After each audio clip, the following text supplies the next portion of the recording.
Good evening. So before I begin, I just want to make it really clear just in terms of some context.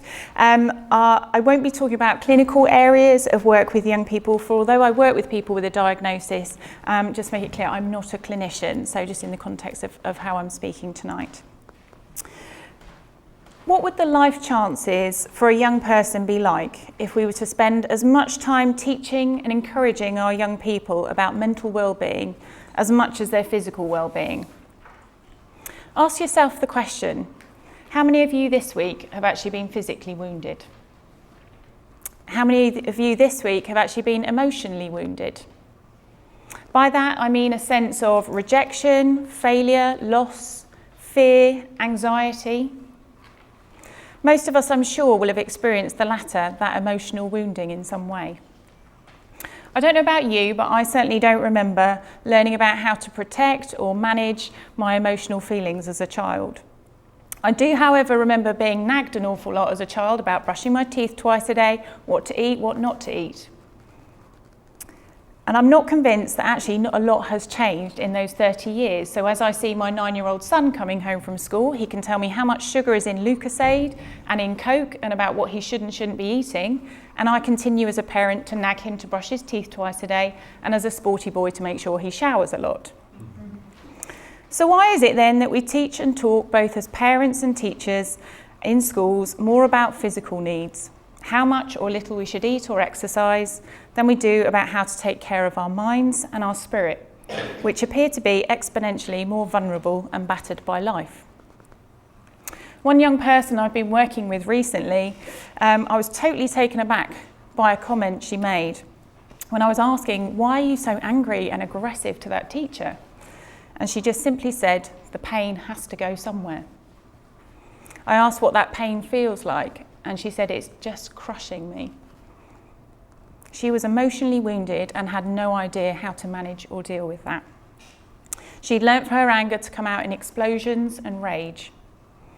I watched a great TED lecture recently by a lady called Brené Brown on vulnerability. I'm sure a lot of you may have seen that. And there was one particular line that stood out for me, that blame is simply the discharging of pain and discomfort. Fortunately, on a good note, the gap between the time we give to mental well-being and physical well-being has actually been recognised, and the conversation around mental health is changing. Awareness raising is happening on so many levels, even including in the royal family getting involved. The fact that there is Mental Health Awareness Week this week says a lot to the scale of the concern. My concern, however, is the risk that we're creating more sticky plaster solutions and not a fundamental shift that will truly impact the life chances for our young people.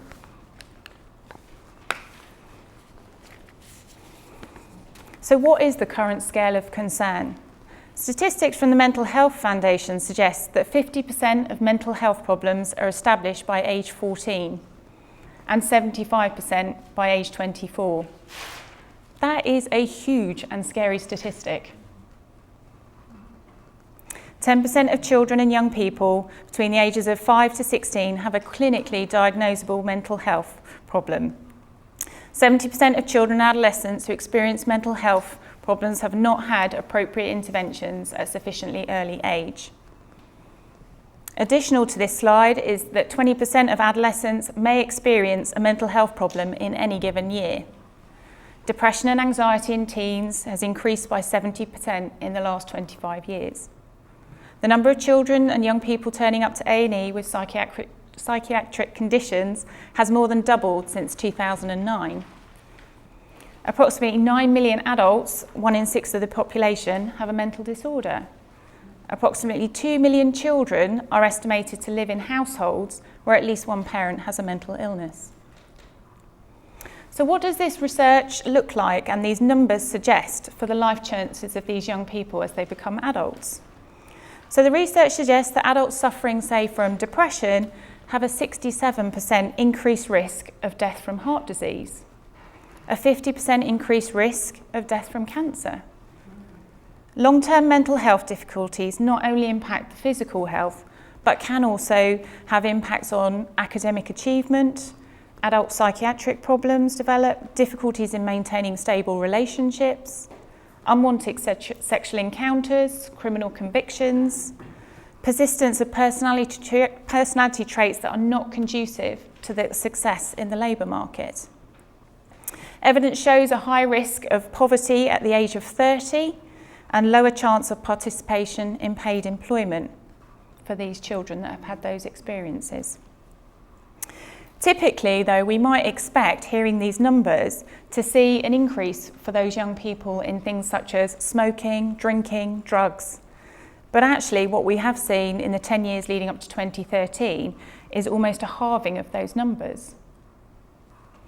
It's as if rather than acting out through drinking and drugs, young people are now turning in on themselves.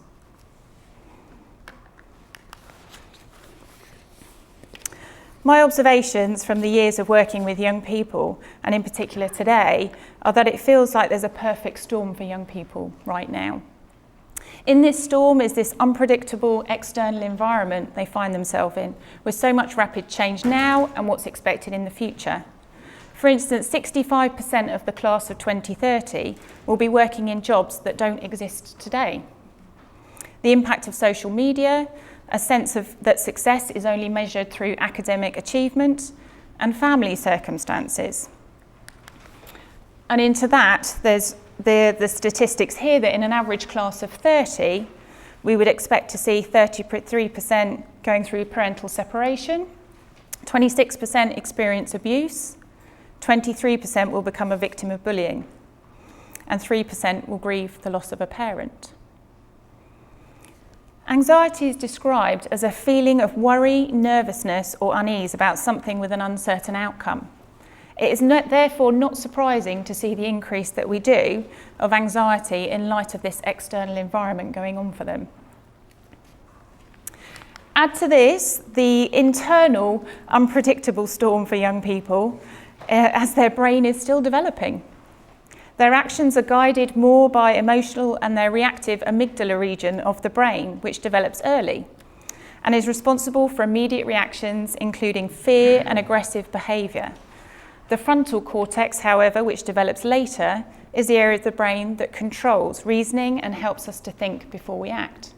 Therefore, it's not surprising with a lot of our young people that they act more on impulse, they misread, misinterpret social cues and emotions, get into accidents of all kinds, get involved in fights, engage in dangerous or risky behaviour.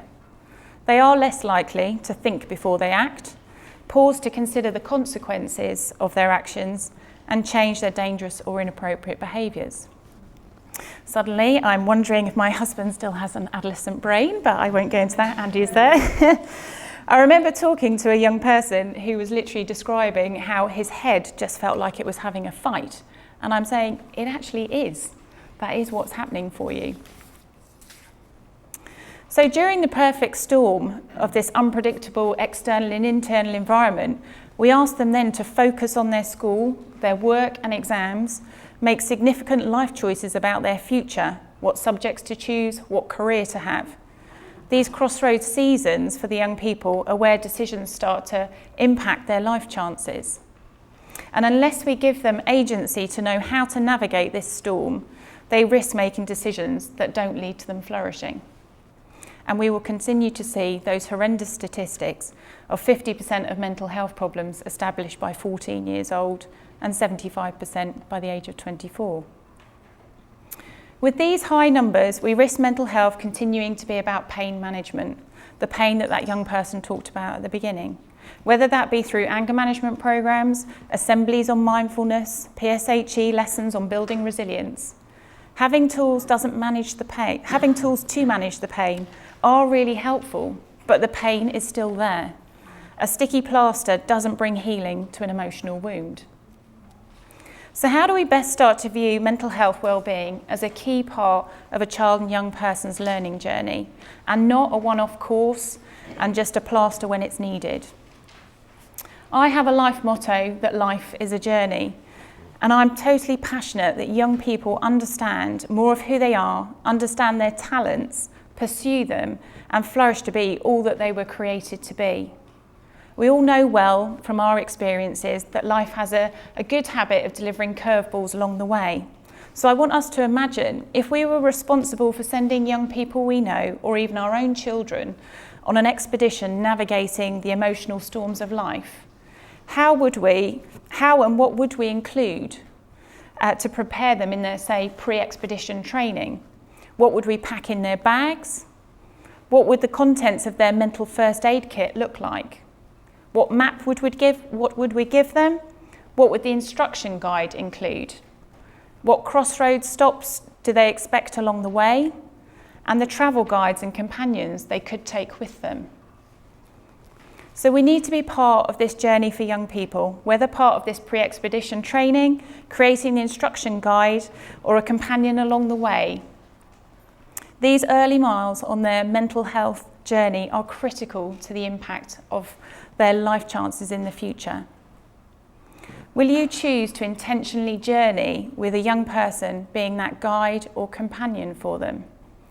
When was the last time in your churches or youth groups that you talked about the creation process that's happening in their brains? Will you create and deliver pre-expedition training for them? Will you be equally concerned about what they put into their minds as you are about what they put into their mouths? This is about developing a journey of mental health awareness and understanding, good mental hygiene leading to good mental health, and a life full of chances and a life fully lived. Thank you.